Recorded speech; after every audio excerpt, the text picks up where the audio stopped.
This video is brought to you by Skillshare. More on them later in the video. This episode's gonna be a little bit different. I guess I should start by saying what we're doing today. I've been getting a bunch of requests lately for Harry Potter videos. Is that because it's almost Christmas and some people consider Harry Potter a Christmas thing? I know some of my friends consider it a Christmas thing. Is that a thing? But regardless, been getting lots of requests for that, so I figured, hey, okay, let's do a Harry Potter video. And because the Wonder Woman 84 trailer just came out and I'm in a DC superheroes kind of mood, I was thinking we could take members of the Justice League and draw them as if they were in the Harry Potter universe. And my Harry Potter lore is a little bit rusty, so I might not come up with as elaborate stories for the characters in this one, but all you Harry Potter fans out there can come up with some better stories in the comments if you want. What do you call Harry Potter fans anyway? Potheads?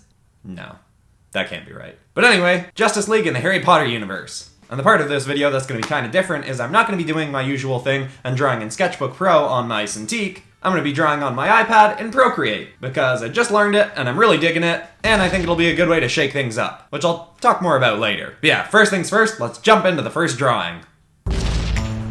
I decided to draw Wonder Woman as if she was at the Beuxbaton school in Harry Potter, which is the all-girls school that appears in the 4th Harry Potter book. It is a French school, and Wonder Woman's not French, but I was thinking she could maybe be an exchange student or something. But I also took the Beuxbaton outfit and worked in some Wonder Woman elements, which you couldn't really do that if you were going to a school like that, just change up your uniform, that would probably be not allowed. But I wanted to make sure to work in more elements of the Wonder Woman character and not just put her in a school uniform, because you wouldn't really be able to tell it was her. So in this video, I'm leaning less into the story aspects. I didn't come up with a fleshed out story for all of these characters first. I'm going more based off visual design, which I've really liked lately, doing the story focused episodes where I come up with the story and that's the main thing I talk about over the video as the time lapse is going. But I also want to make sure that I'm still doing videos where I'm talking about my process, what I'm learning, so that other people can learn from the stuff that I'm learning and is working for me, and any mistakes I'm making. And that sort of leads me into why I wanted to work in Procreate for this episode. I really wanted to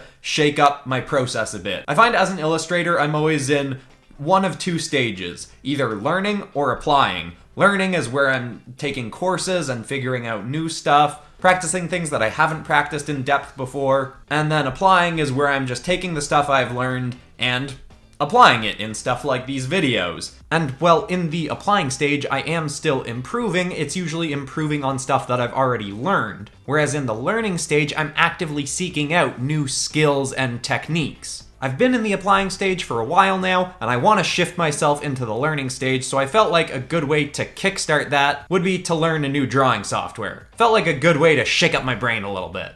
So in this episode, you'll notice that I'm trying to play around with my proportions more. I've been trying to add into my repertoire some sort of more comic booky kind of shapes. I really like the halfway point that I have in my art that's sort of cartoony mixed with comic booky, but I kind of want to be able to do a bigger range, so I'm trying to make the limbs a little bit more comic book proportions. I don't quite get there, I'm obviously still practicing it. I'm changing up my rendering style a little bit too, doing thinner line work, seeing if I like that better. Those are the two main things in this drawing that I'm practicing with, but also one thing that I really like that I messed with is the cape. That's probably my favorite part in this one. The Beuxbatons have these sort of, it's not a full-on cape, I don't know what you'd call it, it goes like halfway down. I probably make it a little bit bigger than it actually is. But for this, I was actually taking inspiration from when I inked and colored my friend Ollie's drawing, and he drew She-Ra with a cape that was really kind of, I don't know, angular and cool. It was a different way from how I usually draw capes, and I tried to take inspiration from that and just make it really sharp and out there and big, and I think it adds a lot of movement to this piece. I was also messing around a bunch with how I do faces and specifically eyes, and I like how this one turns out enough. I'd wish I'd done a bit more shading, but I'd noticed that a bunch of artists I like don't do as much shading on the face as I often do, so I wanted to try and play around with that and see if I thought that improved things. When it got to coloring and shading, this art became a bit more complicated, because while I do feel like I have a pretty good grasp of Procreate right now, I am still pretty new to it. So I don't have a workflow totally worked out for how I want to do art in it yet. But we're coming down to the end here, so here's Wonder Woman as a witch in the Harry Potter universe.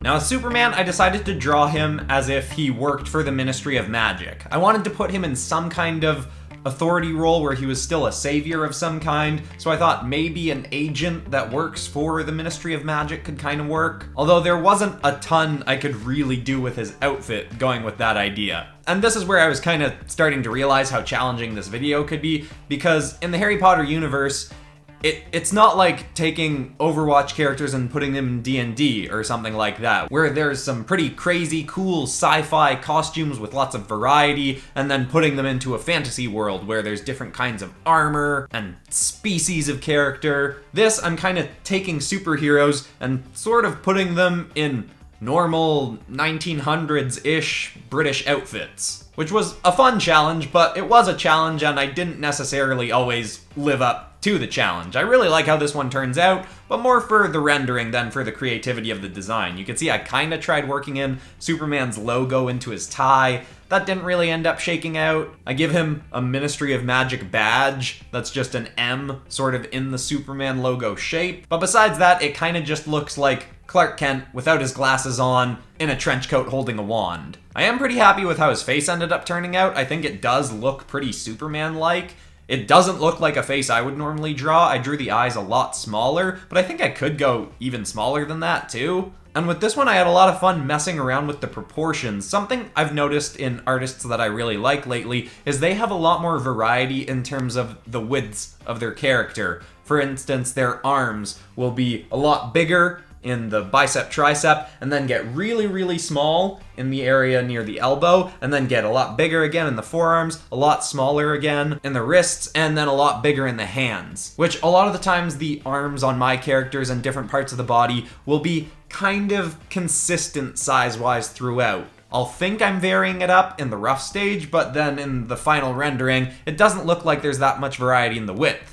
Whereas in this one, when I was in the rough drawing, I thought I was exaggerating it way too much. It felt like the character was going to look really goofy with a really tiny waist, huge back, and broad shoulders, but then once I got the character rendered out, he looked pretty normal. In fact, I could have pushed it a lot more to make the character look more stylized. And then also with the coloring, I messed around a bunch. I tried using some different brushes in Procreate. And those were definitely a lot of fun. To finish it off, I went with my usual coloring process, kind of blocking out parts and adding in lighting. And I did that same thing I did with Wonder Woman, where I tried to not do too much shadow rendering on the face. And overall, I think this one turned out super cool. It definitely feels different from how I normally draw stuff. So I'm doing a good job of shaking things up. So I hope you all like our Superman working for the Ministry of Magic.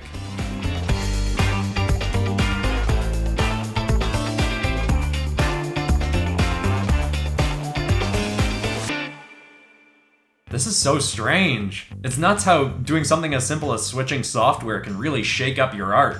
Now, another reason that I decided to use Procreate for this episode is because I just recently learned how to use Procreate on a little website called Skillshare, who just so happens to be sponsoring this video. Now, I've always said that I'm a huge advocate for taking courses online, and I just recently took Jerem Vogel's course, Digital Illustration, Learn to Use Procreate.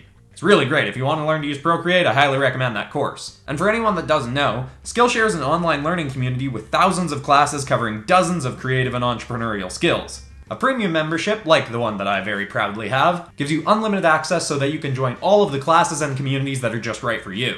Whether you want to fuel your curiosity, creativity, or even your career, Skillshare is the perfect place to keep you learning and thriving. Skillshare is also super affordable, especially when you compare it to pricey in-person classes and workshops. With an annual subscription, you're paying less than $10 a month. And because Skillshare is sponsoring this video, in the description and probably on screen now, there's a link that you can click. I mean, you can't click the one on screen, you can click the one in the description, where you can get a 2-month free trial. There's so many great classes on there. I love that Jerem Vogel class, but I'm also currently taking classes by Gabriel Piccolo and Patrick Brown. Artists that I personally love have classes up on there. So be sure to check it out. I'm genuinely a really big fan of Skillshare. But for now, let's jump back into the drawing.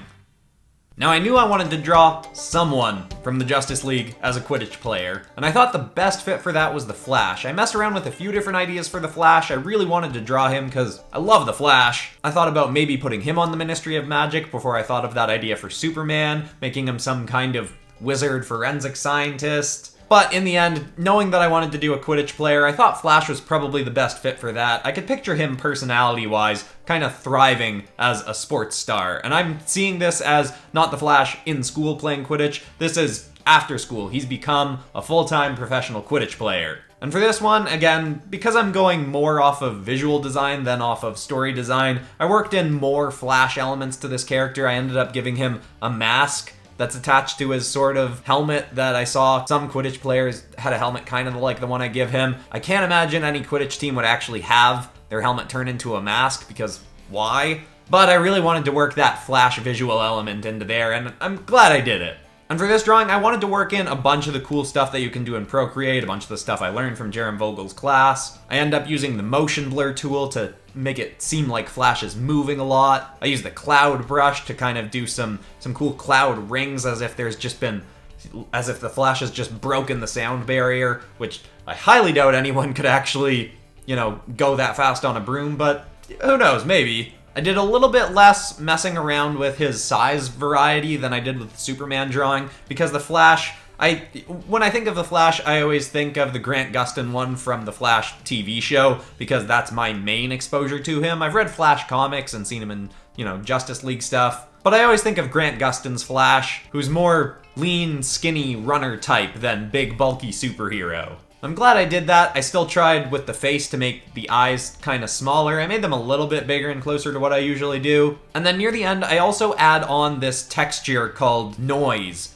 in Procreate, which I've realized, I think a bunch of my favorite artists do that. I think Gabriel Piccolo uses it, looking at a bunch of his work. It just adds a nice texture to everything. And I've done that in Sketchbook Pro using this brush from a manga brush set that just adds sort of grainy little bits all over, and it's a great kind of shortcut way to add a bit of texture to areas that have less rendering to them. Overall, I think this one turned out pretty cool. I was pretty happy with it. I wish I'd had him leaning forward a little bit more so that it'd feel more like he was fighting against the wind as he's moving super fast, but overall, pretty happy with this one, and I hope you all like it as well. Here's the Flash as a Quidditch player.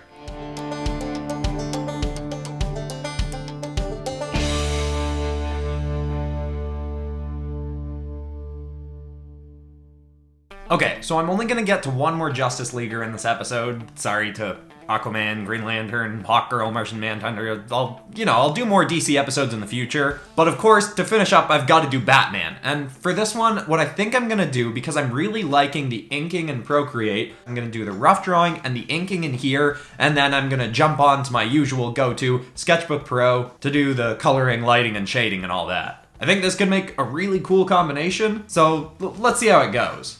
Now, Batman, I decided to draw as if he is a student at Hogwarts in Slytherin, and I picked Slytherin specifically because they value cunning and ambition and resourcefulness, and it seemed like the best fit for Batman. In fact, originally this video had been focused around taking these 4 Justice Leaguers and putting them in different houses. Wonder Woman was Gryffindor, Superman was Hufflepuff, the Flash was Ravenclaw, and Batman was Slytherin. But then I started coming up with some other ideas. I liked the Wonder Woman and the Beuxbaton idea, so I shifted the video around, but I knew I had to draw someone as if they were at school in Hogwarts. So Batman and Slytherin I stuck with, and I just pictured him as being a major overachiever, a super hardworking student who thrives at potions, spellcasting, any other kind of class that he can take. He is the best in his class. That doesn't really necessarily come across, but I give him both his wand in his hand and a potion in his other hand, and I give him goggles as if he's currently working on brewing a potion of some kind. Again, not super story focused on these ones, but I still think this one ends up kind of cool. And I was saying I really like the inking in Procreate, and the reason for that is more from a video making standpoint, because when you do the screen recording in Procreate, it doesn't zoom in and out with you. You can see there's no zooming in and out with this, but as I was drawing it, was zooming in and out a ton. And the problem with zooming in and out all the time and when I'm making a video is when it gets super sped up, if I'm zooming in and out, it just becomes nearly impossible to tell what's going on. So with this, keeping everything on one plane, not zooming in and out with me, meant that I could go nuts. I could get up close with the inks and see if stuff was working close up and from a distance without worrying about making it super dizzying in the video. So I might start doing this more often, doing my inking in Procreate. But even in this one, the coloring doesn't necessarily turn out much better than the other ones. In fact, it might have been better in the other drawings, but I'm just a lot more comfortable with the coloring in Sketchbook Pro. So I don't know, we'll see. I'm gonna experiment more with Procreate like I'm doing in this video, but more in my spare time, and see which I end up liking better. Sketchbook Pro has kind of always been my go-to, but there are limitations to it. I still think it's the best free drawing software out there, but Procreate was pretty inexpensive, and I really love a lot of the tools in there, especially the fact that it has a clipping mask, which Sketchbook Pro doesn't, something I always wish they would have added. Oh, also you've definitely noticed, but I decided to put Batman's hood on and have the sort of 2 points sticking up. Like the wizard hood kind of has 1 point. Put 2 up just to have a little bit of Batman ears in there. Kind of a silly addition, but I like that it works in a bit more of the Batman design, which there wasn't too much Batman visuals in this drawing besides that. So I hope you all like our last drawing, Batman in Slytherin.